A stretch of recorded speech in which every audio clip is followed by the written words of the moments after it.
Olá, sejam bem-vindos ao Insta Live ou o meu encontro anual com a convidada de hoje, Mônica Salmazo, uma das maiores intérpretes brasileiras em todos os tempos, que está lançando um disco que foi gravado meio ao vivo e meio em estúdio no Japão em 2019. A Mônica é uma das pessoas mais inspiradoras que eu conheço, e o curioso é que hoje faz exatamente um ano que eu a entrevistei para o Insta Live. Então, bem-vindos ao nosso encontro anual por causa disso. E é um disco totalmente dedicado à obra do Ginga, seja um repertório escrito pelo próprio Ginga ou com colaborações de parceiros como Aldir Blanc, Thiago Amud, Paulo César Pinheiro, sendo que 6 músicas são em parceria com Aldir Blanc. E é um disco belíssimo. São só 4 instrumentistas, além porque a voz da Mônica é um instrumento, o próprio Ginga no violão, o Teco Cardoso no saxofone e na flauta, e o grande Nailô Proveta no clarinete. Então estamos só esperando a Mônica se conectar para a gente começar a nossa entrevista. Lembrando que você pode fazer perguntas, tem um sinalzinho aí de um ponto de interrogação, é só postar, é só colocar sua pergunta dentro dessa caixinha que a gente faz. Só para variar, não peça abraço pro seu tio que mora em Quixeramobim, por favor. Vamos fazer um debate de alto nível. E vamos à espera da grande Mônica Salmazo. Boa noite, Macleide. Boa noite, Cris Fernandes. Boa noite, Silvia Barreto. Boa noite, Salmazers. Fã-clube da Mônica. Muito bom, muito honrado. Boa noite, Matheus Martoni.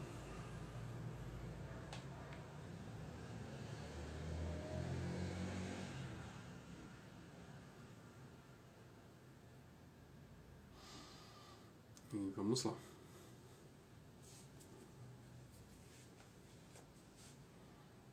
Boa noite, Belinha Almendra. Estamos só esperando a nossa convidada de hoje.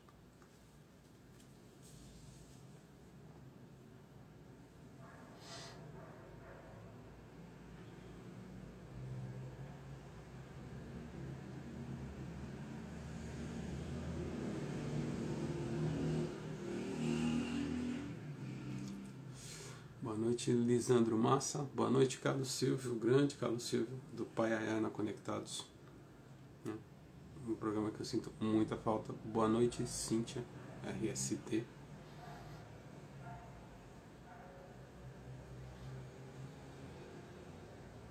Boa noite, Mônica Salmazo.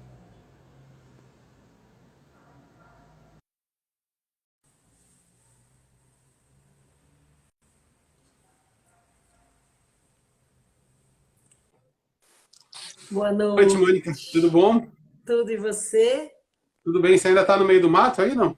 Tô, não é tão mato assim. Um matimbão. É. Agora é incrível que hoje faz exatamente um ano que a gente se falou pela última vez. Pois é, eu não tinha me tocado nisso. Alguém escreveu isso, você escreveu no post, ou Eu alguém escrevi. comentou. É. Aí eu falei, caramba, como que loucura, né? Que O doideira. tempo passa muito depressa. É verdade. É verdade. Que coisa, meu Deus do céu. Eu acho que esse ano tá passando mais depressa do que o ano passado. Eu não sei, a Sim. percepção que eu tenho, a sensação que eu tenho é essa. Assim, todo dia eu falo, caramba, já estamos em julho, já estamos daqui a pouco no meio de julho. Como É. assim? Aliás, te vi com a Zélia no sábado, né, na foto. Muito bom. Foi bom, foi bom, foi bonito. Eu confesso a você, a Zélia também, na verdade, a gente estava na mesma toada, assim, porque nós levamos super a sério essa história de ficar em casa e tal, o máximo Sim. possível e tal. E eu ainda tô fora de São Paulo, então nem aquela casquinha que a gente vai fazendo, né? De ir, sei lá, meus irmãos trabalham, né? E eles saem de casa todo dia lá em São Paulo. e vão confiando nas medidas de cuidados, né? Então, Sim. isso cria uma casquinha assim de proteção, uma confiança. Eu não tenho isso ainda muito bem formado. Então, toda vez que a gente vai a São Paulo, sempre fica elevador, assim. E aí, na penúltima manifestação, eu não tive coragem, mas foi uma coisa que bateu torto em mim, sabe? Eu Sim. queria ir. É uma coisa muito importante você fazer valer esse direito, né, democrático de poder dizer o que você quer, o que você pensa e tal. Mas a conta interna minha de lidar com esse negócio, nós estamos numa pandemia, isso é sério, pessoas morrem, pessoas próximas já se foram, todo mundo tem um caso, né, para contar de alguém que conhece. Isso é muito sério. Então, esse limite é um limite interno que cada um tem que pesar, E está né? chegando cada vez mais perto, né? Isso é que é triste. Exatamente, exatamente. Então, na penúltima eu não tive coragem, mas doeu, sabe? Eu queria ter ido. E aí eu e o Teco tomamos a primeira dose da vacina e aí a gente ficou mais confiante. A gente acha também que essa CPI ela está trazendo uma situação em que é importante a gente posicionar o Congresso, entendeu? É Sim. mais importante do que tudo que o Congresso saiba que a gente espera que coisas aconteçam e que não simplesmente deixe, não aconteça nada e vire um barulho só. Então a gente espera isso. E aí a única maneira que a gente tem de fazer isso, além de assinar 700 mil petições é ir É, para a rua. Então a gente fez assim, a gente foi lá com máscara, face sim. shield, não fiquei onde estava todo mundo, assim, fiquei um tiquinho, um quarteirão para lá, assim, mas estava muito bonito e muito em paz. Depois teve confusão, essa hora a gente já tinha ido embora.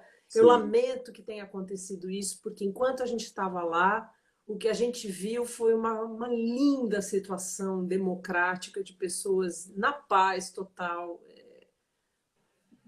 dizendo o que elas querem, o que elas têm direito de querer, né?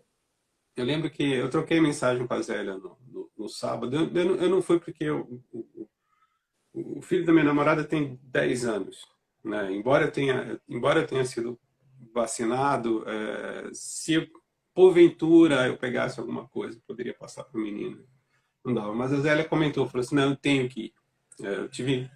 Passei esse tempo todo intocada, mas hoje eu não posso deixar de ir. É isso, o limite é de cada um mesmo, e não há. Tem várias maneiras de se fazer, né? Ouvir e tudo. Mas nessa hora chegou a nossa vez. Um olhou para o outro aqui, É. vamos, vamos. Aí a gente perguntou para o Theo, ele é criança, tem 14 anos, não tão criança mais. E aí, você quer? Ele falou, quero. E foi, eu achei muito bonito, me emocionei dele estar lá. Me emocionei, sabe? Falei, olha, isso aqui é uma coisa. Eu acho assim, todas as causas, elas são importantes. Mas essa aqui, para a gente que acredita nisso, é uma causa que tem a ver com, não só com a gente, mas com os outros, né? É uma situação que está fazendo mal para os outros, para nós e para os outros. Então, quando você sente isso e está lá, você fala, eu estou brigando por uma coisa que não é só para mim, não é só para os meus direitos. É pela vida de todos, é pela ciência, é pela educação, né, de todos. Então eu fiquei muito feliz de ver meu filho ali. Falei, olha, você estreou a sua cidadania democrática numa linda situação. Assim. Foi Agora vamos falar legal. de música, Mônica. Vamos. Que disco lindo, não? Não é? Na verdade é um disco de música de câmara, não? É, ele é. Ele é sim. A música do Ginga, ela é um acontecimento de grandes proporções, né? Porque eu sempre falei isso, assim, desde que eu conheci o Ginga causa, na primeira escuta, uma porrada, né? Assim, eu conheci o Ginga num dos primeiros shows que ele fez em São Paulo, e eu fui totalmente despreparada. Eu cantava no Vou Vivendo, que era um bar em São Paulo, um lugar bem legal, que tinha uma música muito boa. e que tinha também uma programação de shows. E eu fui de bobeira ver o show do Ginga, que eu nem sabia quem era. E quando ele começou a tocar, ele entrou e falou assim, tocou uma música com a cabeça baixa assim, aí acabou, ele falou assim, boa noite, obrigado por vocês estarem aqui, eu espero ficar menos nervoso durante o show. E continuou tocando, eu falei, gostei, gostei dele. Aí começou, Senhorinha, Saci, Simples e Absurdo, Chá de Panela. Eu falei, meu Deus, o que está acontecendo aqui? Porque, de um lado, tem na música dele, claramente, a história da música brasileira, né? Ele é um cara que estuda, do jeito dele, ele estuda profundamente. Ele sabe muito da música brasileira. Ele escuta a Rádio MEC horas e horas, ele sabe tudo.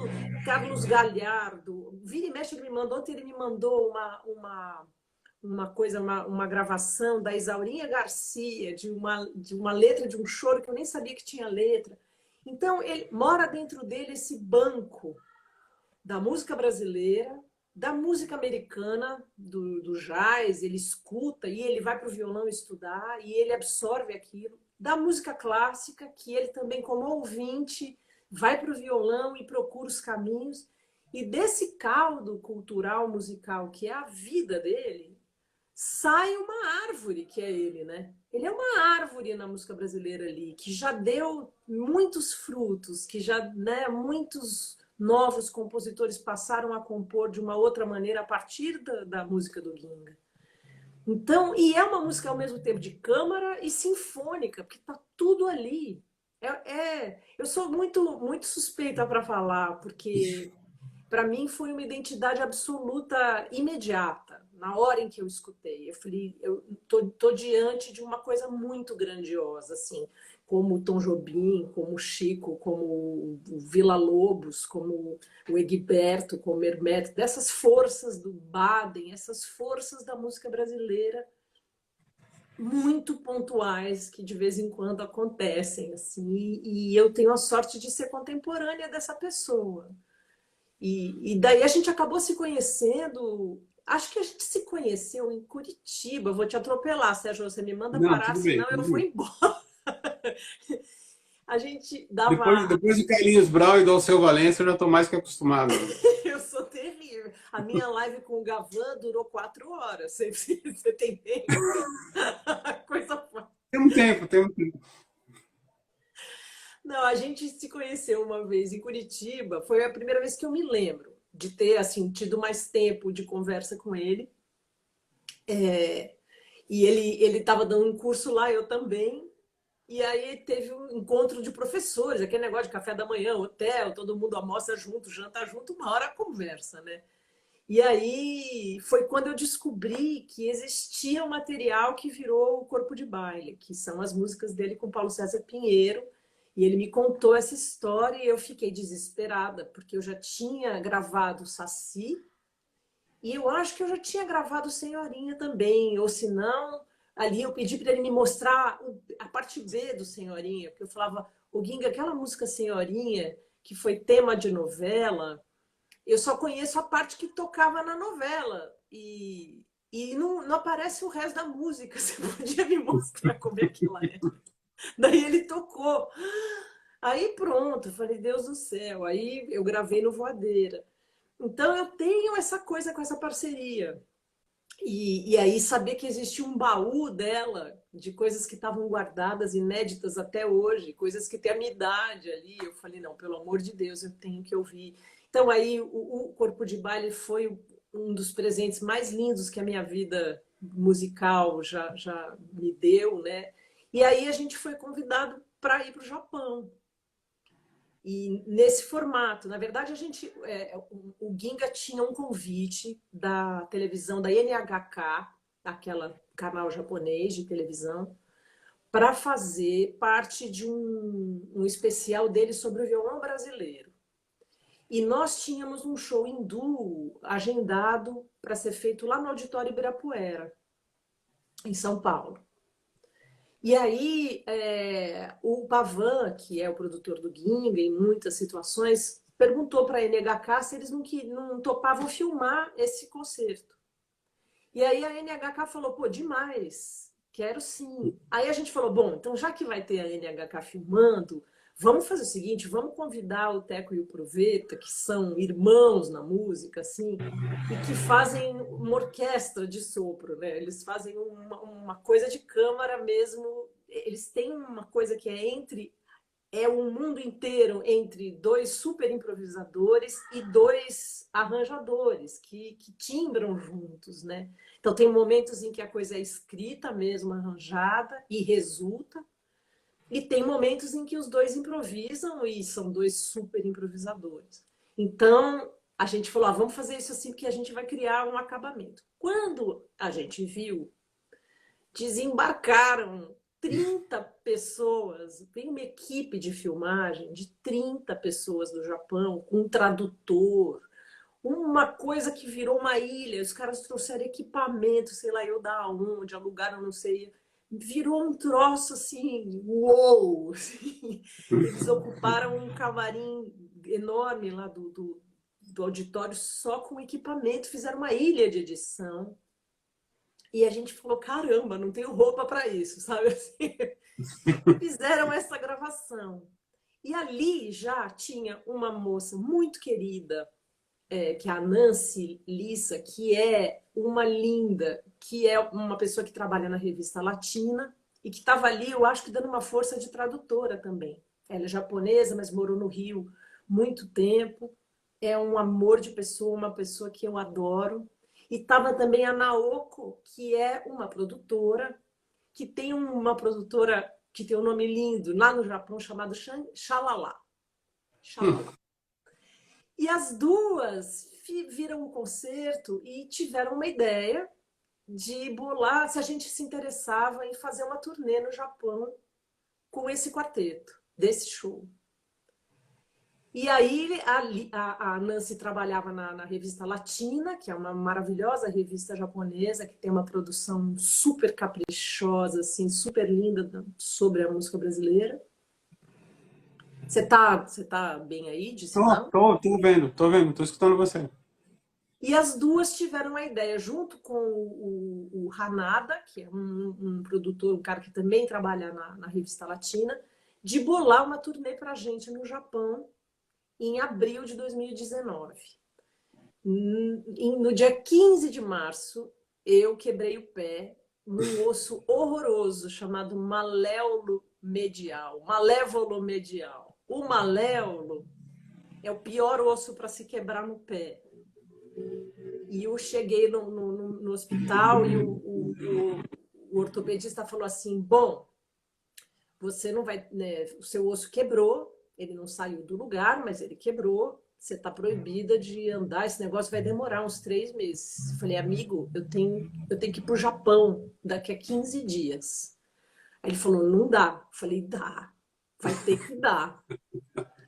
Eu vou para o Japão, eu vou muito para o Japão. Aí ele falou, bom, você não pode pôr o pé no chão.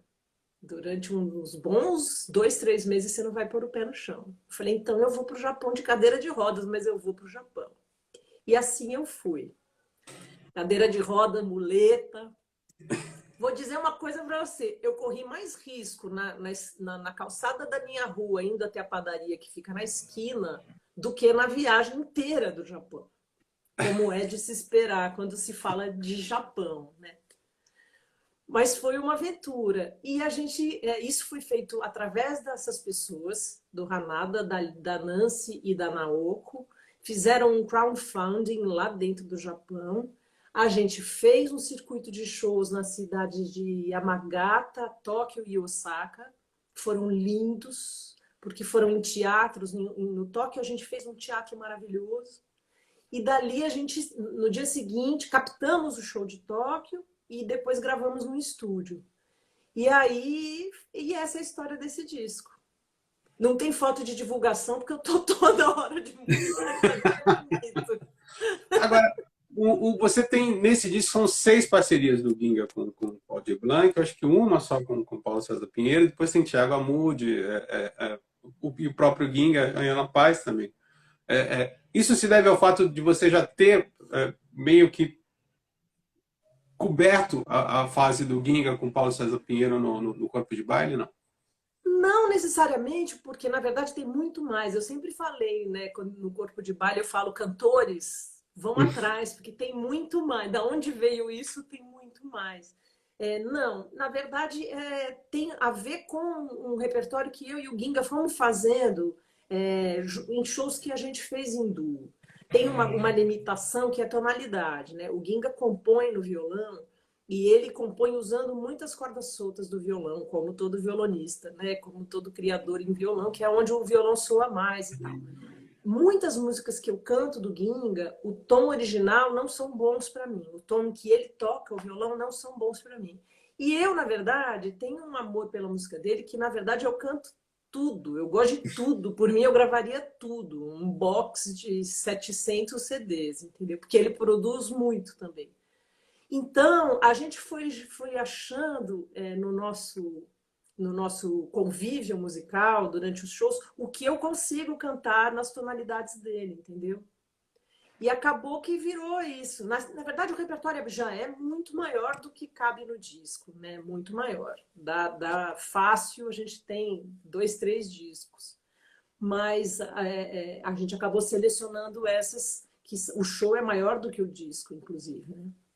Mas a gente acabou selecionando essas para o disco, porque a gente achou que elas resultaram melhor no estúdio. A gente gravou tudo ao vivo no estúdio, os 4 dentro de uma mesma sala, com vazamentos e tudo mais. Assim como a parte que está no show, que é do show também, né? Óbvio, a gente estava lá no palco, intervasando o som um no outro, tudo. E a gente acha isso muito bom, muito vivo, muito, muito delicioso. Tem umas particularidades nesse disco, por exemplo, ela tinha feito, perdão, peraí, de menor. De menor, a tua voz ela acaba casando com o clarinete do Profeta. E tem 7 estrelas, meu garrancho é horrível, que a tua voz casa com a flauta.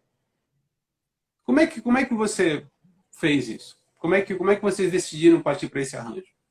Eu vou me enfiando, na verdade, né? Assim, porque eu gosto, assim, acho que isso tem um pouco a ver com uma experiência muito feliz que eu tive na vida e não muito comum para nos cantores de canção, que é quando eu fiz parte de um grupo chamado Orquestra Popular de Câmara, né? Isso era um grupo de música instrumental, fundamentalmente, de 14, entre 12 e 14 integrantes, porque flutuava um pouco.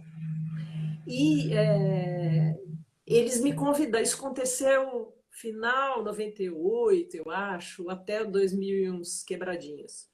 E esse grupo eram pessoas, o Teco estava nesse grupo, o Benjamin Taub, o Toninho Ferragutti, o Paulo Freire, putz, é uma turma linda, enorme, linda, o Guelo, o Caíto Marcondes, enfim, o Zé Pitô. Vou até parar para não esquecer um monte de gente, mas era assim, um negócio muito lindo e eles me convidaram para participar cantando, vocalizando, né? Não era canção, uma música instrumental. E aí eu peguei um gosto danado. E aí começou. Ah, me convidaram uma vez, me convidaram na segunda, na terceira, na quarta, na 20ª rolou um. E aí, você vai continuar participando ou você vai entrar no grupo? Aí eu falei, eu vou entrar no grupo total. E mais do que isso ali, naquele momento, foi um momento muito importante da minha vida, assim, porque foi a primeira vez, eu me lembro, a gente ocupava todas as quartas-feiras do Supremo Musical. Lembra do Supremo Musical? Lembro. Era um lugar na esquina ali, nos Jardins, ali na Oscar Freire com a Rua da Consolação. Um lugar pequenininho, cabia acho que 80 pessoas. Fumava-se na época, não pouco. E ali acontecia uma programação musical muito da pesada. Banda Mantiqueira toda, acho que segunda ou terça, a gente toda quarta, e vários shows maravilhosos aconteciam ali. E eu me lembro muito bem assim de um dia eu voltando para casa e ter uma sensação inteiramente nova para mim, que era assim, encontrei minha turma, encontrei o meu lugar, assim, encontrei uma estradinha embaixo do meu pé. Até ali, como eu comecei nova, cantando com gente muito da pesada, igual o Paulo Bellinati, o primeiro disco foi com ele, em duo, eu tinha uma noção da minha distância de carreira, de conhecimento musical muito clara. E eu tinha uma rigidez interna que era fazer por merecer essa sorte que a vida tinha me dado, entendeu? Então eu era muito rígida e eu fazia isso com muita tensão. E eu tinha sempre a sensação de que eu tinha dado uma sorte infinita e que eu tinha que ralar para estar ali. Ninguém me cobrava isso, mas eu me cobrava isso violentamente. De repente, eu estava ali no meio daqueles músicos. Também eu era mais nova do que eles, eu tinha, assim, muito menos anos de estrada do que eles. Mas um dia eu sentei na cadeira, sabe? Eu falei, ó, eu não sei se isso é ideal para todo mundo. Provavelmente tem cantores que não vão achar tão legal, mas eu gostei daqui, entendeu? Esse é o meu lugar. Eu gosto dessa gente aqui, eu gosto de como eles pensam, eu gosto da maneira como eles constroem a carreira deles, eu quero aprender com eles. Gostei desse lugar aqui, é o meu lugar. Eu olhei para baixo e tinha uma estradinha. E ali a função da voz não era solar. Às vezes era, mas muitas vezes não era. Muitas vezes a função da voz era um instrumento melódico como qualquer outro que estava ali. Então, muitas vezes um saxofone estava ali solando e a voz, minha voz, junto com outra, com flauta, ou com cello, ou com bandolim, fazendo uma cama, uma textura, um naipe, alguma coisa que era a serviço, acompanhando, né, como se diz, a outra pessoa que estava ali solando. E isso é uma vivência para um cantor muito bonita, assim, porque de fato eu estava na festa da música. Um cantor, às vezes ele sente, eu sentia isso, falava, pô, esses caras estão se divertindo e eu estou aqui de bonita, né? Mas eles estão se divertindo. Tem uma festa e eu meio que não estou nessa festa. De repente eu estava dentro da festa. E isso me deu. Eu gosto de usar a voz dessa maneira. Eu gosto de. Amo cantar canção, amo cantar em geral, e amo também quando a minha voz está ali somando com outro instrumento e não necessariamente solando. E isso significa assim. O lindo é quando a gente já se confunde, já nem sabe onde é que eu termino a minha voz e começo o outro instrumento, entendeu? É quando a gente é uma coisa só ou uma terceira coisa, né? Isso é muito bom. Quando você não, você flutua musicalmente com aquele outro instrumento que está ali, com o qual você soma e vira uma outra coisa. Então, isso acontece. Tem dois temas instrumentais. Nesses temas, uma hora eu grudo num, outra hora eu grudo no outro. Às vezes eu grudo na oitava de cima, às vezes eu grudo na oitava de baixo. Eu vou sentindo. Não tem assim a essa altura do campeonato, não tem mais um combinado. É meio experimenta. Daí a gente olha para a cara do Ginga. Se ele sorrir, é porque foi aprovado. Daí a gente segue.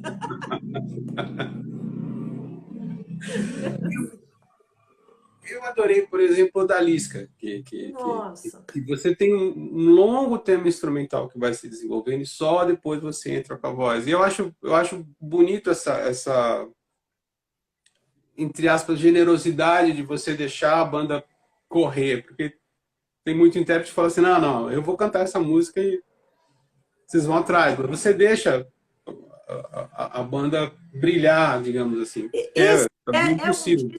é um disco para sentar e escutar, né?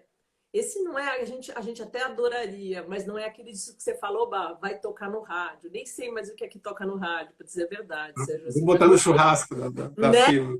Adoraria. No meu mundo ideal, na minha utopia, toca no rádio e no churrasco. Mas não é. É uma coisa que a pessoa ela tem que se deixar envolver. Ela tem. É um combinado. É que nem um livro. Você não abre um livro e o livro se diz inteiro na primeira parágrafo. Ele pede de você que você tenha paciência, E acredite, tem uma confiança ali, né? Bom, você tem que dar um tempo.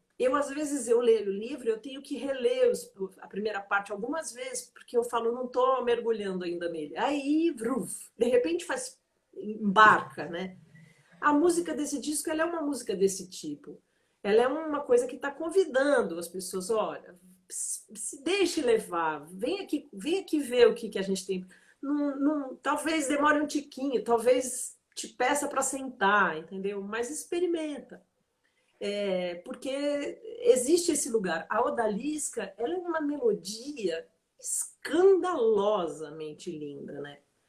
Apresentar essa melodia instrumental e depois entrar com a letra é uma forma de envolver as pessoas pela música e depois envolver de novo através da letra magistral do Aldir. Ela tem até uma curiosidade, essa música, porque as primeiras notas dela, paroraró, ela sonha. O Aldir, o Ginga não falou nada, ele apresentou a música para ela. O Aldir ouviu isso, e eu também nunca conversei, infelizmente, eu nunca conversei com o Aldir, não tive essa felicidade, mas tá na cara que ele ouviu essa melodia e reconheceu nessas 4 primeiras notas o Mona Lisa, e aí ele, sozinho na dele, fez Odalisca. E aí ele desenvolveu essa mulher que maltrata, né? Essa mulher poderosa que coloca todo mundo aos pés dela e tal. É linda essa letra. E essa música tem outra curiosidade. Essa música foi gravada no primeiro disco do Ginga. E nesse disco, foi um disco de estreia dele, não sei se você lembra desse disco, foi um disco em que ele canta até pouco, é cheio de participações, várias. Algumas são muito bonitas, algumas têm muito a ver com a linguagem dele, mas essa música especificamente foi feita por um grupo vocal que tem uma estética muito distante da estética do Ginga, muito distante. E eu confesso assim que eu ouvindo essa música no disco, ela passou batido para mim, porque era tão distante que eu não fui capturada por ela ali. E nem entendia direito onde estava o Ginga ali, porque ela é uma estética realmente muito longe da estética dele. Bem feito, bem cantado, tudo, mas com esse distanciamento. E aí ficou assim, passou batido. Recentemente, o Ginga gravou um maravilhoso disco com o quarteto Carlos Gomes, o quarteto de cordas, para o selo do Sesc. E acho que foi a Ana que lembrou o Ginga dessa música, o Paulo Aragão ouviu de novo.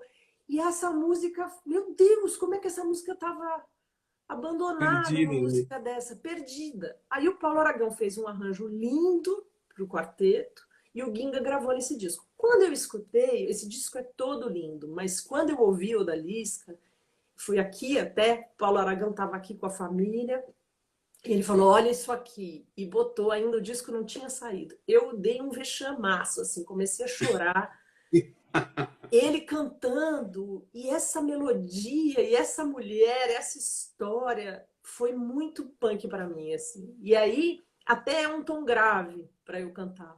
Mas eu faço questão, falei, Ginga, a gente tem que fazer o Odalisca, porque ela é o mais novo velho achado, sabe?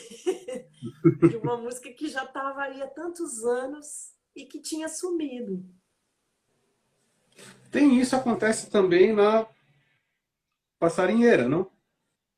Passarinheira, que é passarinhadeira, toda vez eu fico... É passarinheira, né? Não, é passarinhadeira. Ou é passarinheira? Passarinhadeira. Passarinhadeira, que da moça passarinha. Olha, a minha letra é horrível. Não, mas é porque isso é uma confusão mesmo. Eu mesma já escrevi ela como passarinheira muitas vezes. Acho que eu até liguei uma vez para o Paulinho Pinheiro falar, afinal, é passarinheiro ou passarinhadeira? Ele falou e eu ainda assim fico nessa. Essa música estava gravada no primeiro ou no segundo disco do Ginga. Acho que ele cantando com a Fátima Guedes, bem bonita a gravação, bem bonita.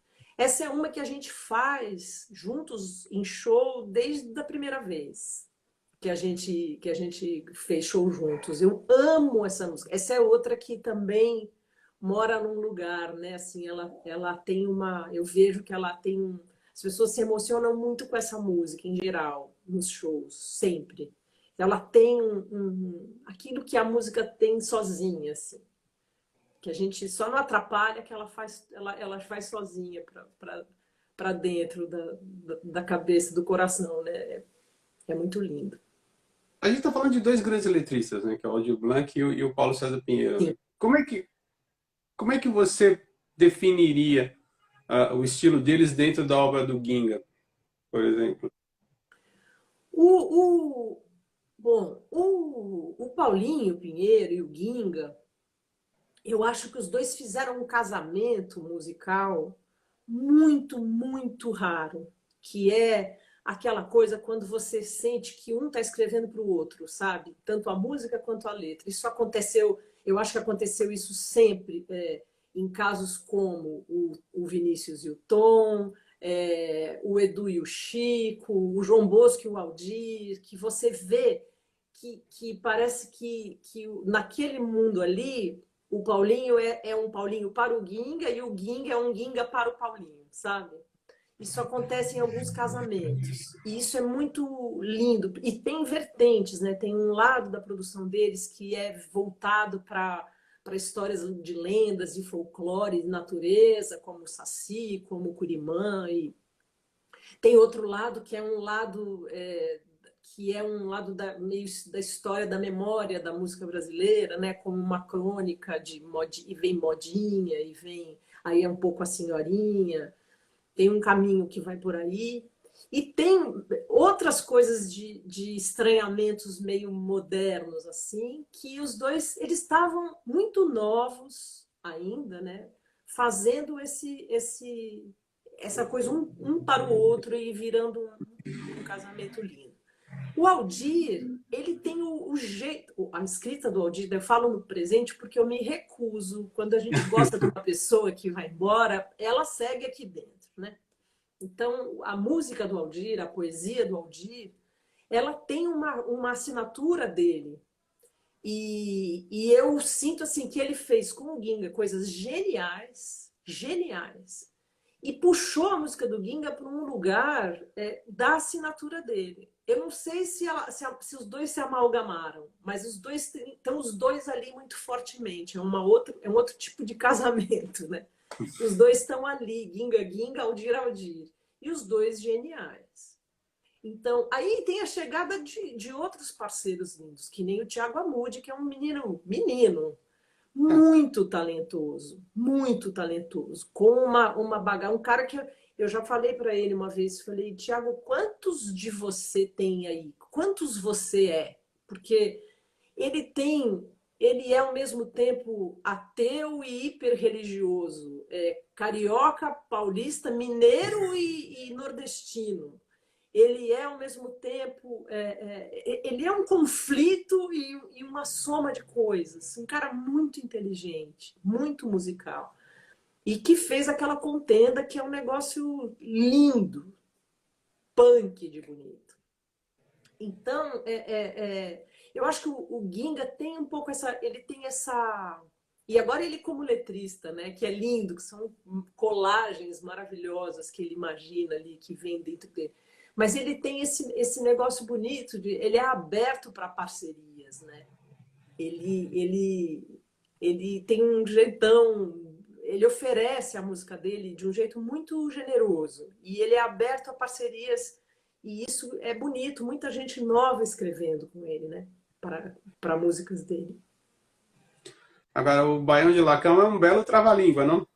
Oh, Você se atrapalhou já, não? muitas vezes. Acho que deve ter algum atropelamento ali no meio. Se você ouvir assim com lupa, você põe a lupa assim na orelha, provavelmente tem, amigo. Porque você canta e toca nessa faixa, não é isso?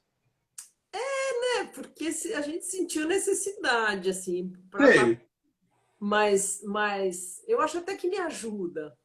Eu acho até que me ajuda, porque ajuda o ritmo, ajuda o pulso, né? Ajuda a estar dentro da música.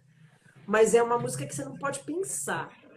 Se você pensar, dançou, porque é tudo muito rápido. Então, vai, segura na mão de Deus e vai. Agora, sabe o que foi lindo? Essa música foi linda, foi nela, né, que tem os aplausos a Sim. gente. Essa história é muito boa também. Eu já tinha ido para o Japão só uma única vez. Em 2017 eu fui pela primeira vez. Achei que eu nunca ia, porque eu falei, eu já tô velha, já nunca fui, acho que eu nunca vou, que pena. O Teco já tinha ido 12 vezes ao Japão, porque ele foi com a Joyce muitas vezes, com a Lisa Ono também. E falava, você vai se apaixonar. E eu falava, para de falar isso, porque eu acho que não vai mais acontecer. E, enfim, então, tudo bem. De repente chegou um convite do Sadao Watanabe, um senhor maravilhoso, um músico muito importante no Japão, um nome do jazz no Japão, e um senhor muito danado, muito animado, que todo ano faz turnês e leva convidados. E ele generosamente me convidou. A gente não se conhecia.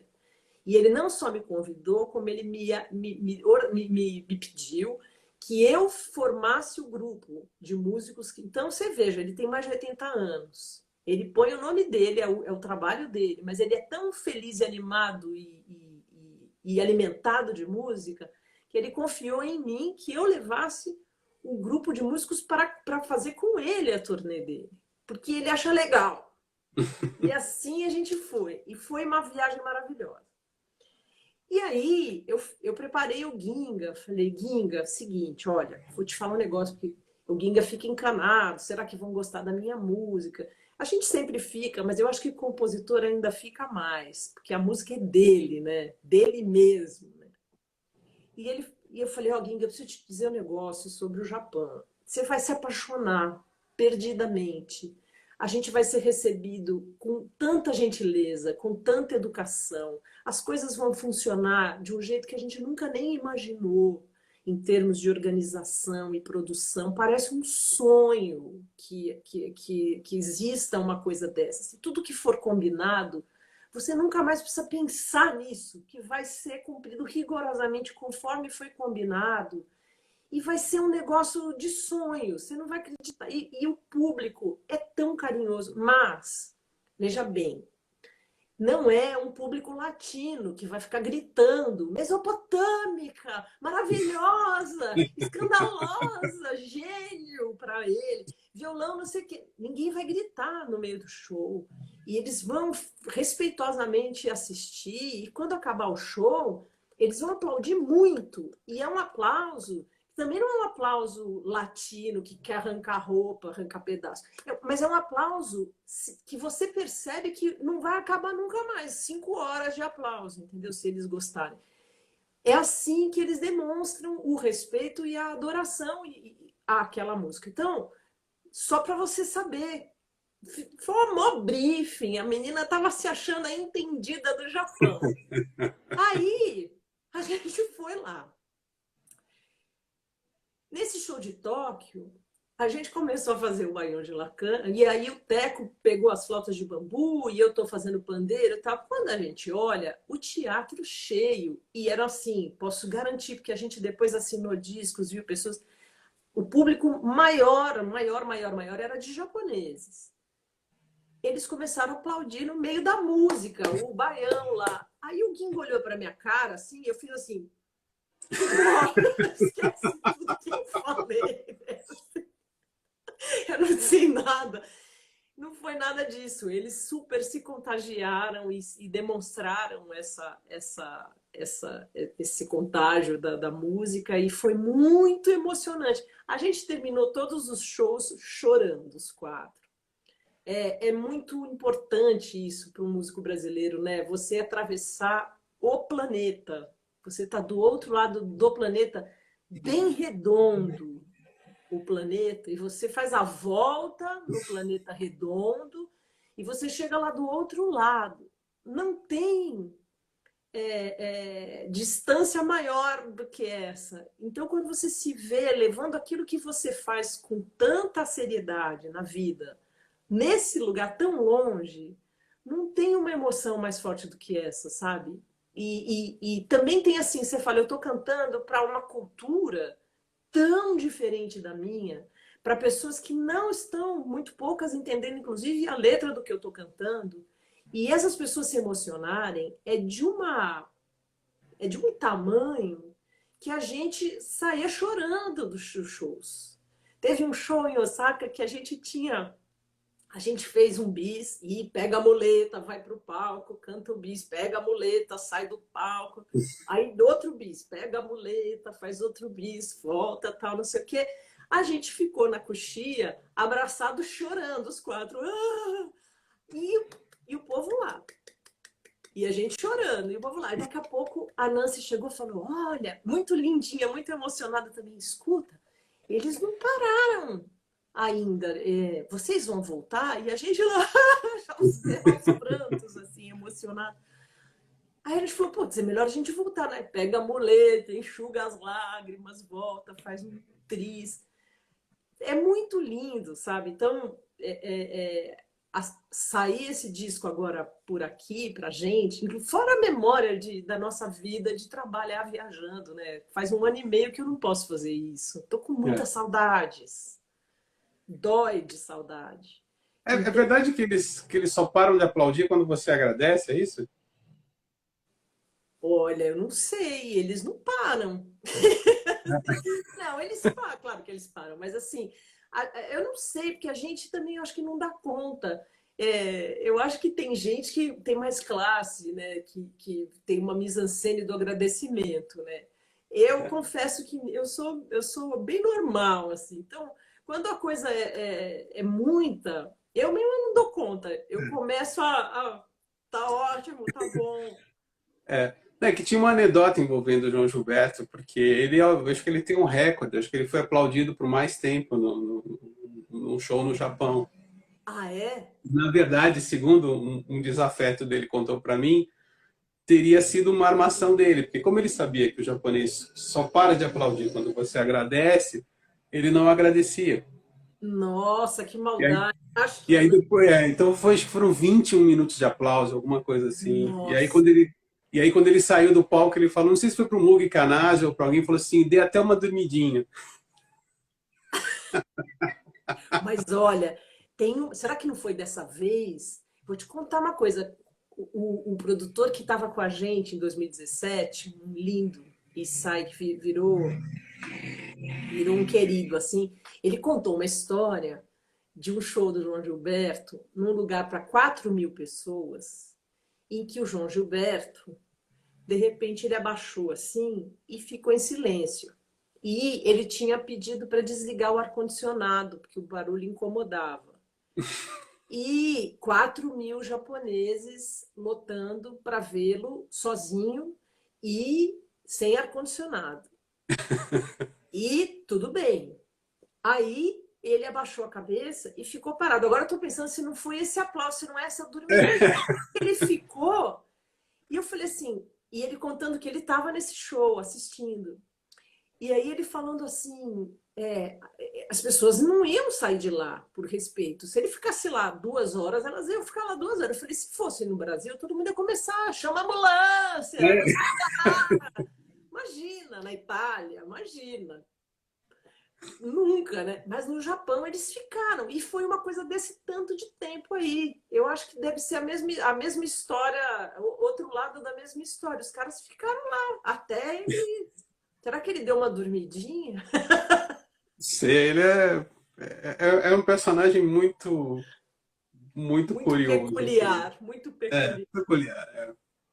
Agora, eu estava lendo umas matérias sobre você. O Mauro Ferreira fez uma definição muito interessante, que ele te comparou a Ella Fitzgerald, no sentido de você fazer songbooks. E você travou. Não, eu não travei, você travou. Peraí, vamos lá. Quem travou o quê?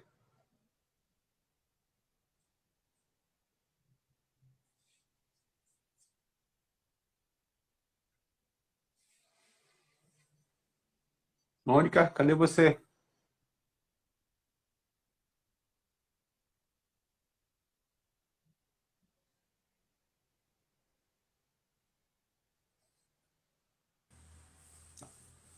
Calma que ela volta.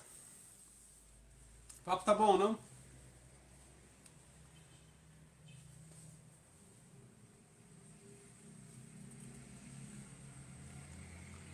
Sim, a Mônica travou. Vamos esperar, vamos esperar, vamos esperar. Estamos todos ansiosos para a continuação do nosso bate-papo. Não, ela caiu, ela voltou, ela vem. Peraí.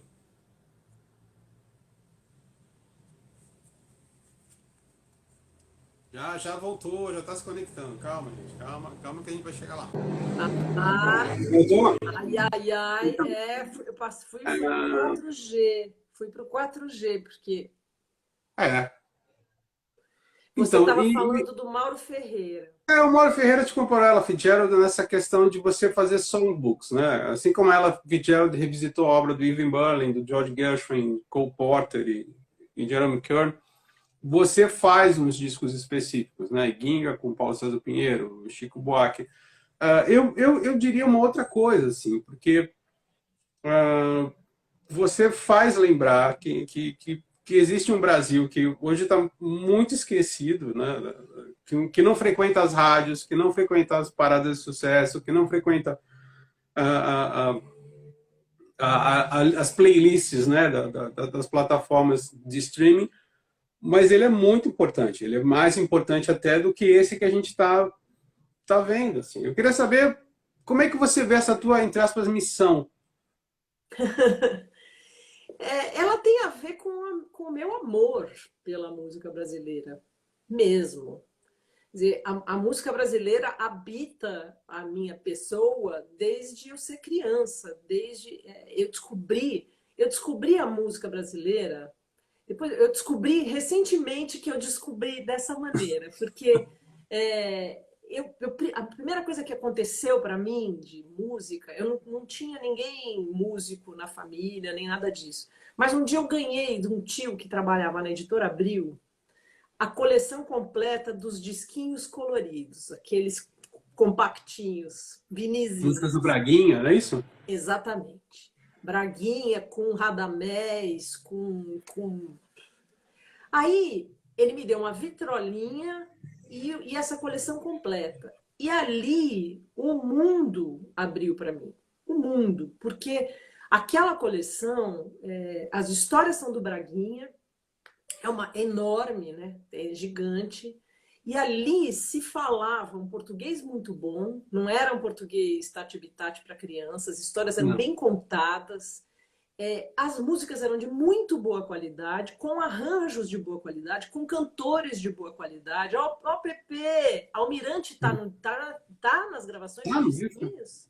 Pepe sabe tudo. Então, eu tinha pouca idade mesmo, eu era realmente pequena. E eu passei horas da minha vida sozinha ouvindo esses disquinhos. Eu aprendi como é que o negócio funcionava e ali eu fui. Antes disso, a minha relação com música eram alguns discos que tinha na minha casa dos adultos. Tinha um disco do Quinteto Violado, aquele que começa com Asa Branca, que quando eu vejo a capa do disco eu tenho vontade de chorar, porque essa é uma das primeiras memórias que eu tenho na vida. Acho que é do ano que eu nasci, ou um ano antes de mim, esse LP. Então, jura, Pepe, que o Almirante canta o João Ratão? João Ratão, essa eu não sabia. Eu adoro a música do João Ratão. Ratão caiu na panela do feijão. Veja, Oh! eu adorava, tem um samba que os macacos cantam, né? Que é Água aqueles no que fogo, preparam a bota a feijoada, carva que é no maravilhoso. fogo, abana bem, bota a panela no fogão, está na hora de aprontar a feijoada. Aí tem cara do Almirante, não é ele não, Pepe? Para o banquete do Dr. João Ratão. É muito bom isso. Olha isso. Eu podia gravar essa música. É muito bom. Como é que era? Tinha tocinho Não, cheiroso pra gente comer. Tocinho, era muito bom. lindo. Não, tem a hora que tem o convite de casamento, as daminhas lá, as mulheres, é assim: a sua amável presença será muito apreciada. Pode trazer os amigos e também a criançada porque depois do casório vai haver festa animada, sendo servido aos convivas uma lauda feijoada. Malauta, né? Olha o português, olha a melodia. E são duas vozes. É lindo isso. E ali, eu confesso assim, que um mundo abriu para mim. Um mundo de melodia, um mundo de estética da música. E um mundo de diversidade, porque ali tem baião, tem samba, tem valsa, tem tudo. E ali eu achei um lugar onde eu podia ficar sozinha tardes. E eu comecei dali a ouvir os discos que tinham na minha casa. E tinha Chico, tinha Milton, tinha Elis, tinha Bethânia, tinha Caetano. Não era muita coisa. Eram, sei lá, 2 discos de cada um. Mas eu ouvia até furar. E conforme eu cresci e comecei a ganhar presente, ganhar um dinheirinho, ganhar coisa de avô e tal, o que eu fazia era comprar disco. Depois, adolescente, eu fazia bico no Natal, loja, não sei o quê. Comprar disco. Meu negócio era comprar disco. Então, eu tenho a dimensão do tamanho da riqueza que é o Brasil em música. E eu não sei 1% do que é, ou talvez eu saiba ainda menos. Graças a Deus, porque eu trabalho com isso e a minha matéria-prima não se esgota para todo tempo, né? E eu tenho plena consciência do que é isso. Eu tenho plena consciência do tamanho disso. Então, quando eu escolhi fazer isso da vida e eu não componho, o que eu faço é cantar o que os outros fazem, e eu sei o tamanho do que o Brasil produziu e produz, a minha função nessa vida é dar luz para essas coisas, é jogar luz nelas e falar, gente, olha isso aqui que a gente fez, olha isso aqui que a gente é, olha isso aqui que a gente tem, olha isso aqui que um país que tem isso, hoje, então, isso é gigante, essa frase, né? Um país que tem essa música, como é que pode, entendeu? Ter chegado nesse nível de pequenez que a gente está vendo, de tudo. Então, se a gente olhar para a música brasileira, talvez na música brasileira, na música popular brasileira, sobretudo pelo tamanho do alcance, talvez a gente encontre um gancho de identidade que possa um dia fazer com que a gente seja o país que a gente não só mereceria ser, como diz o Caetano, tem a responsabilidade de vir a ser, entendeu? Afinal de contas, é um país que tem essa música, ora bolas, né? Então, como assim a gente vai ser um país que não é tudo que deveria ser? A gente tem obrigação. Olha a música que a gente produziu, olha quanto do caldo, da mistura cultural de que o Brasil é feito, né? Se realiza na música que a gente tem. A música brasileira ela é feita da mistura que a gente é, tanto é que ela não é uma música portuguesa, nem uma música africana, nem uma música indígena, nem uma música europeia de um modo geral, ou americana. Ela é a mistura de todas as influências e com um eu brasileiro.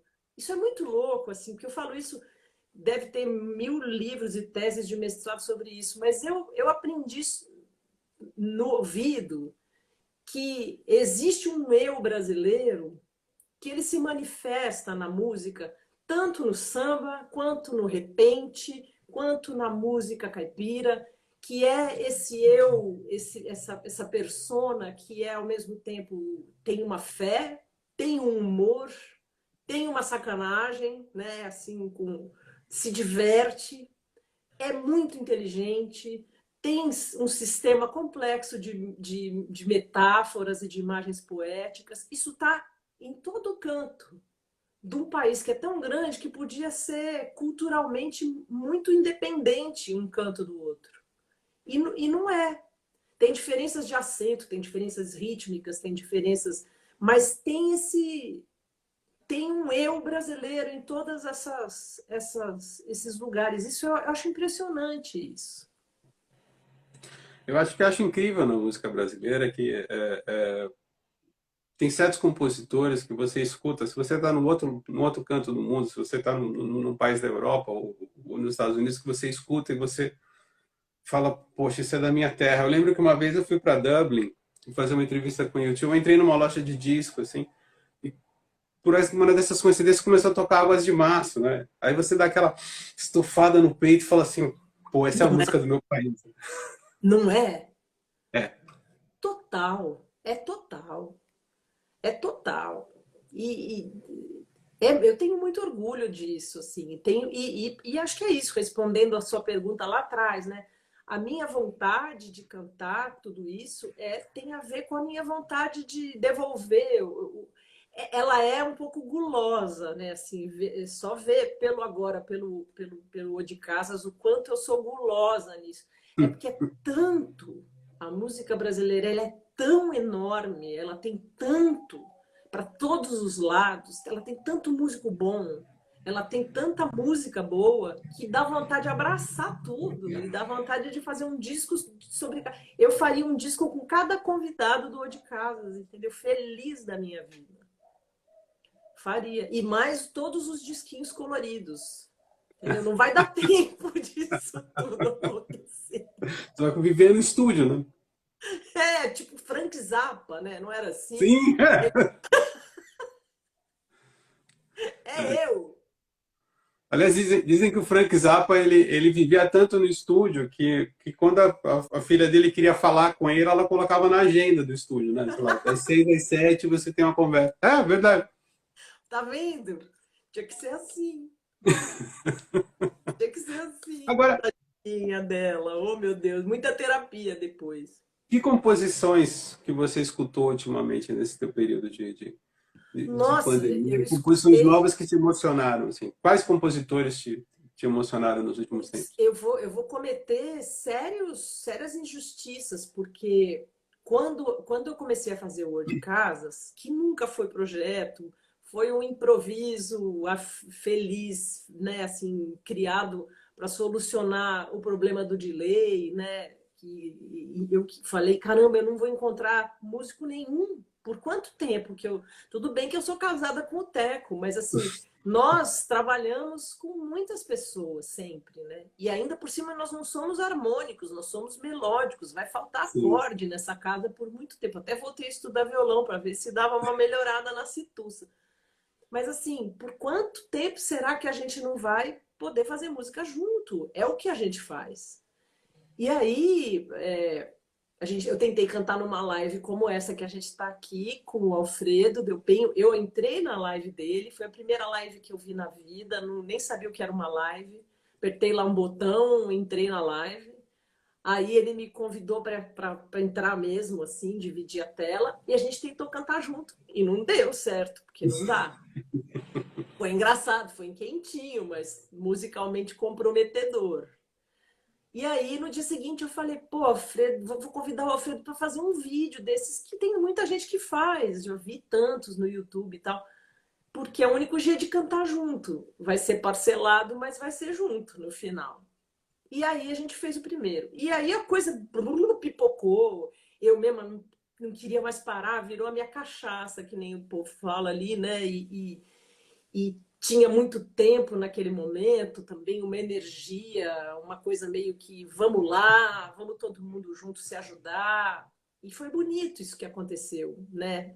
Eu acho que foi bonito aquele momento, apesar da enorme angústia que a gente estava, todo mundo, de saber o que é isso afinal, como é que pega, como é que se protege, quem que vai ser afetado, quem não vai, enfim, todas as coisas que seguem, mas um pouco a gente já sabe como lidar, quando a gente consegue, né, lidar. Naquele momento tinha um vamos junto ali.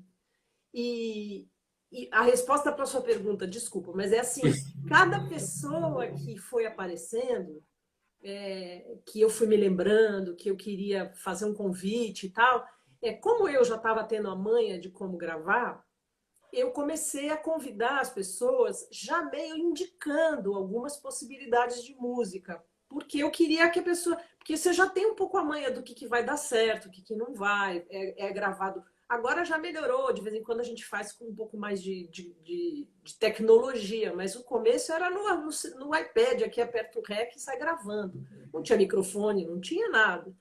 Então você sabe, assim, tem coisa que vai dar certo. A Miriam está perguntando quem manda o vídeo primeiro. Então, é isso aí. Você começa a entender que cada caso é um caso. Já teve de um tudo. Já teve gravar o vídeo ouvindo a gravação do convidado e cantando em cima, depois vai, depois volta. Já fiz o primeiro, a pessoa faz o segundo, volta para mim, eu faço o terceiro. Já vem pronto, eu faço o meu e depois... Teve de todos os jeitos. E toda vez que acontece um convite, eu meio que indico assim, olha, estou pensando que poderia ser uma boa essa, ou aquela outra. Às vezes a pessoa dá uma outra ideia, mas para cada uma dessas eu fui mergulhar e ver o que a pessoa está fazendo, né? Até para ela ficar à vontade de fazer uma música que está no repertório dela, no tom dela, né? Para não virar um convite que vai dar trabalho, é para ser só gostoso. Então, eu acabei fazendo muitos mergulhos, muitos deles, assim. Então, todo mundo que está lá, eu parei para escutar. Então, o meu banco de repertório cresceu muito nesse ano e meio. Além de todos os benefícios afetivos que isso me trouxe, eu tô com um banco de músicas muito alimentada, porque eu ouvi muita gente. Cada um desses aí que tá convidado, eu fui lá ver o que tem feito, o que a gente podia fazer junto. Nem todos eu conhecia muito. Eu conhecia a pessoa, mas tem encontros que são novos para mim. Tem uma história que eu sempre gosto de contar de você, mas antes, às vezes tem pessoas que me perguntam, cantores, e falam, como é que eu sigo uma carreira, se assinar com determinada gravadora é bom ou não. E eu sempre falo assim, você tem dois caminhos. Uma é você querer fazer um sucesso e outra é você ter uma carreira. Se você quiser fazer sucesso, você assina com uma gravadora grande, grava qualquer porcaria que alguém te sugerir. Talvez você estoure uma música ou duas, mas se o teu disco seguinte não estourar, você vai ser dispensada e vai entrar para aquela lista de one hit ou two hit wonders que a gente sempre faz nas redações de jornal. Se você quer seguir uma carreira, se você quer ter uma carreira, pode ser um caminho muito mais espinhoso, muito mais doloroso, mas quando você colocar a sua cabeça no travesseiro, você fala assim, eu tenho a vida que eu escolhi, a carreira que eu escolhi. E eu lembro que você, quando despontou, e é uma história que eu sempre gosto de contar, você teve um convite de um grande empresário que queria que você cortasse o cabelo, que queria que você fizesse música moderna, e você falou, não, eu não vou ficar feliz fazendo isso. E você seguiu o caminho que o teu coração mandou e seguiu exemplarmente. Assim. Como é que você avalia isso? Eu acho que nem é que só tem esses dois caminhos. Há quem começa de um jeito e vai para o outro. Há tudo isso, né?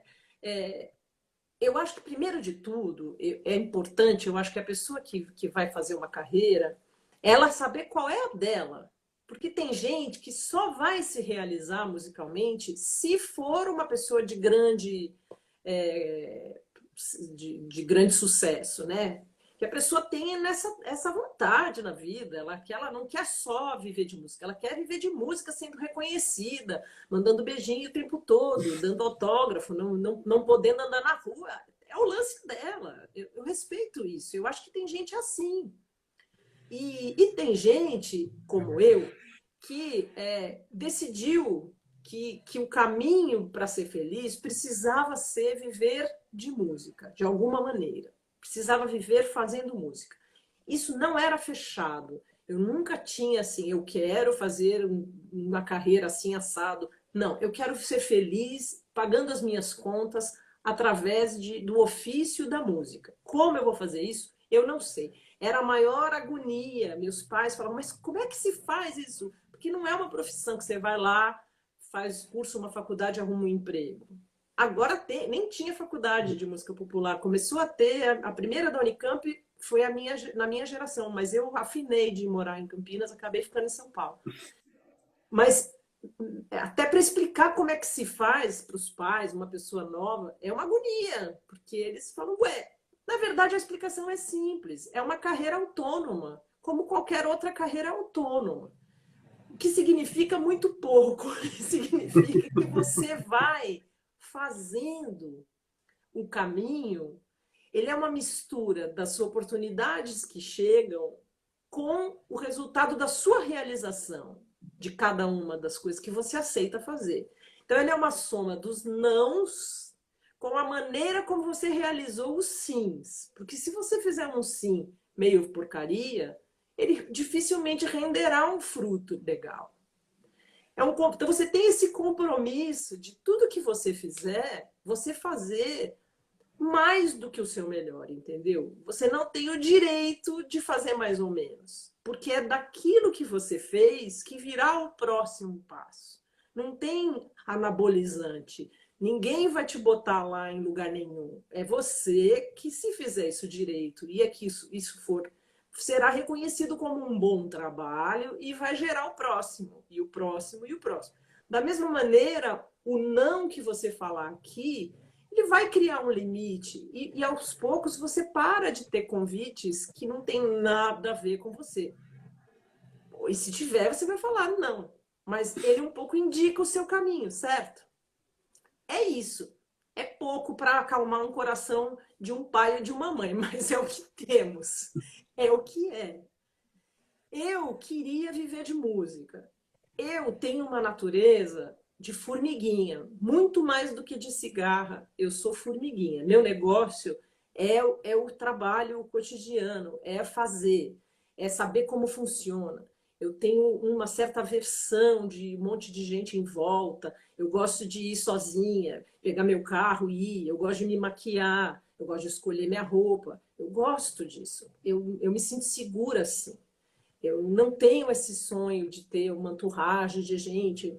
Eu tive que aprender a delegar, porque a minha natureza é assim.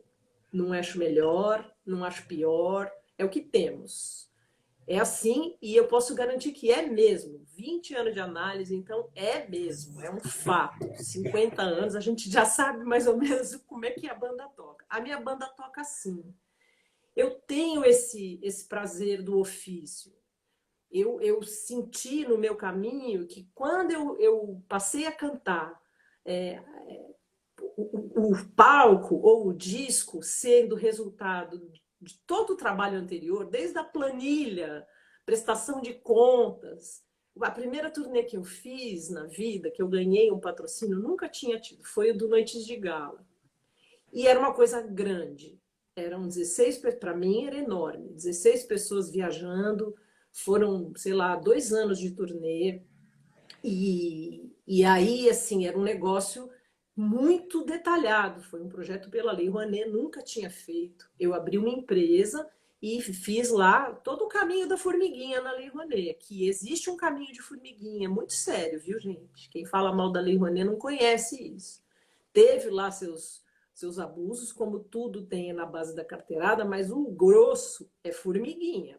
E o formiguinha é assim, você presta contas de cada centavo. E eu ficava tão nervosa com isso, porque eu estava no meu nome, eu tinha tanto medo de ter que devolver esse dinheiro por algum erro, que eu, louca, eu ia no Banco do Brasil pagar um DARF de 1,67 centavos. Lá eu ia lá na fila do Banco do Brasil pagar, porque só assim eu teria certeza que o negócio estava todo certo e eu não ia aparecer uma polícia na minha porta. Então, eu estou falando de uma pessoa doente, com toque, e que, enfim.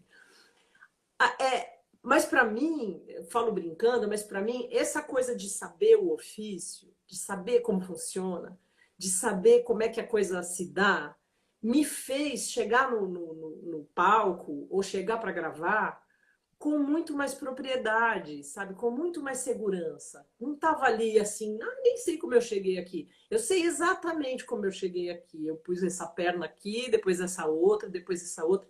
Isso combina com a minha natureza. Eu poderia ser maior? Poderia. Poderia ser menor? Poderia. Eu não estou preocupada com isso. Eu só sou do tamanho que eu sou e vivo de música. Que era o meu goal era esse, era viver de música. Eu só tenho esse trabalho, Só sei fazer isso. Foi isso que eu vim fazendo e eu vivo disso. E isso é um orgulho imenso para mim. Assim como é um orgulho imenso também entender que quem faz esse tipo de escolha tem muitas dificuldades, mas tem um benefício que para mim vale ouro, ouro, que é assim, as pessoas que passam a conhecer o seu trabalho, elas não foram obrigadas a conhecer o seu trabalho porque ele foi injetado na vida delas à força ali. Elas acabaram conhecendo o seu trabalho por outros caminhos, porque alguém levou, porque ganhou de presente, porque ouviu falar, chegou na cidade, aí ficou curioso, foi ver, porque ouviu uma entrevista como essa e falou, pô, gostei do que essa moça está falando, por outros caminhos. E aí, quando esse público se conecta com o trabalho e se identifica, ele é um seguidor do trabalho. Eu tenho muito orgulho do público que eu fiz até hoje, porque ele é um seguidor do trabalho, de anos. Não é o trabalho da moda, não é o trabalho que depois é substituído. Não tem uma música de trabalho. Um cara gosta de uma música do disco, o outro gosta de outra. Eu acho isso tão bonito, porque aí o disco tem 14 músicas de trabalho. E não uma só, e as outras ficam ali tudo lado B, entendeu? Cada um gosta de uma, cada um se identifica com uma coisa. Isso eu acho bonito. Eu tenho orgulho dessa carreira ter sido feita assim. Agora, tem dificuldades. Como eu acho que os outros jeitos têm também. Uai, manter esse lugar aí que você falou, quem tem esse sonho, deve ser uma tensão desesperadora, né? Você não perder o anabolizante a qualquer momento, Deus que me perdoe, esse é o meu pior pesadelo. Se eu dependesse disso para viver de música, eu não ia dormir. Sério? Claro! Eu falo isso, não é irônico, não, é sério, é de verdade. Eu sei. Então, Porque vem sempre aquela coisa, qual é o próximo ritmo, qual é o próximo artista, qual é o próximo... e essa sensação de ser substituível, né? Agora, tem pessoas que têm a manha de se manter nesse lugar. Essa reunião que eu tive, eu tinha 20 e poucos anos, eu tinha gravado o Trampolim, o Afro Sambas, o Trampolim e o Voadeira. Então eu era nova. O Voadeira foi em 99. E aí apareceu um cara que é um empresário grande, famosão, e ele queria injetar uma cantora nova no mercado. Então ele ouviu falar de mim e me chamou para conversar. Eu fui assim curiosíssima para ver como é que era isso, porque eu estava totalmente, meus amiguinhos eram da música instrumental, né? Eu estava em outro lugar. Era tipo uma viagem, era tipo ir para o Japão assim. Era, nossa, que louco. Aí cheguei lá para ouvir o que ia acontecer dessa conversa. É claro, a gente sabe muito bem que muitas pessoas trabalharam com empresários como ele, pessoas que têm carreiras e não se descoisaram em nome de um projeto. Naquele caso, eu não tinha nenhum poder de negociação. Eu era uma massinha para ele. Eu era uma possível massinha que ele ia lá fazer assim e virar um troço que era um troço que ele queria vender. Tá tudo certo, exceto que eu não estava afim de ser massinha. Eu já tinha um caminho, ele era desse tamanho, mas ele era meu e eu gostava dele. E eu tentei falar, escuta, mas vem cá, você não acha legal assim? Eu me lembro super bem ele falou assim: eu tenho uma estrutura para vender 1 milhão de discos. Era esse o número que se gostava de dizer, Sim. né? Eu falei, mas 1 milhão? Vê só, vamos supor assim, que você faça um negócio comigo e a gente venda assim 100 mil discos. Você não precisa gastar tanto dinheiro. A gente vende 100 mil discos, não é legal? Aí ele falou, não. Para mim não é. Para mim não é, porque eu tenho uma estrutura para 1 milhão. Eu falei, eu entendi super bem. Foi uma maravilhosa aula que eu tive ali. Ele me explicou direitinho qual era o plano dele ali. E eu confesso a você, assim, não foi uma coisa moral minha, porque não Sim. foi um convite imoral. Foi um convite para uma coisa para a qual eu não estava afim não queria, ia ser agressiva para mim, mas não foi um convite imoral. foi talvez um convite que outras pessoas que têm esse sonho, era um convite que elas pediam a Deus, mas infelizmente veio para mim e não era o meu convite que eu pedi a Deus. E ia me machucar, ia ser ruim para mim, porque eu não ia ser mais a formiguinha que eu precisava ser, eu ia vestir uma coisa, um papel que não combina com a minha natureza, e ia também fazer um resultado que ele já estava propondo ali, porque eu não tinha nenhum poder de negociação, um resultado que não tinha nada a ver com o que eu tinha feito até ali, ou seja, joga tudo fora. E eu sabia, assim, eu via nos exemplos que a gente conhece de pessoas que têm um caminho, de repente são lançadas, ganham um super de um sucesso, que não tem nada a ver com aquele caminho, e perdem o sucesso e o caminho. Porque não casou uma coisa com a outra. E aí aconteceu isso em muitas carreiras. E isso eu falei, isso daí eu não quero para mim, de jeito nenhum. Então foi assim, mas não foi um convite indecente e nem foi uma coisa heróica minha. Foi muito simples, foi assustadoramente simples. A conversa terminou assim, ele falou, olha, eu falei, obrigada por a aula que você me deu, adorei, entendi tudo, bacana. E ele falou, ó, obrigado, sabia? Ó, se você mudar de ideia, a porta está aberta. Eu falei, beleza, tá ótimo. E voltei para casa com uma história para contar e com uma boa sensação de que eu tinha uma leitura dos meus quereres ali. Que no fundo, é bom todo mundo ter, né? Em geral, na vida, né? Você fala, ó, aqui é meu limite, aqui é o meu desejo, aqui não vai rolar, né? É um troço importante. Bom, Mônica, estamos chegando no final da nossa live. Lembrando que o Japantu 2019 está saindo nas plataformas de streaming, mas vai sair em versão física também, né? Vai, deve estar para sair. Por agora, sim. Imagino que o caminho mais fácil seja o site da Biscoito Fino, porque nem sei, mas né, as lojas minguaram muito, então eu não sei. Tenho certeza que pelo site da Biscoito Fino, alguma resposta precisa de onde encontrar, se não for diretamente ali, vai acontecer. Ele deve estar para sair. Estava para chegar quentinho, pão quentinho, saído do forno. Maravilha. Mônica, muito obrigado. Eu que te agradeço, Sérgio. E vamos ver se a gente... Vamos torcer para que essa pandemia acabe para a gente ter um show teu, né? Nossa, eu não vejo a hora, você não imagina, você não. Bom, você imagina. É do Sim. mesmo jeito que dá a mesma saudade que a gente tem de ver show, a gente tem de fazer. Não vejo a hora, não vejo a hora mesmo. E obrigada por esse espaço, obrigada por esse aniversário da nosso encontro Nossa fazendo conversa. aniversário. Até 7 de julho de 2022, então. Tomara que pessoalmente, né? Tomara Por que favor. tá bom. Um beijo. Obrigada. Obrigado. Tchau, tchau. Tchau.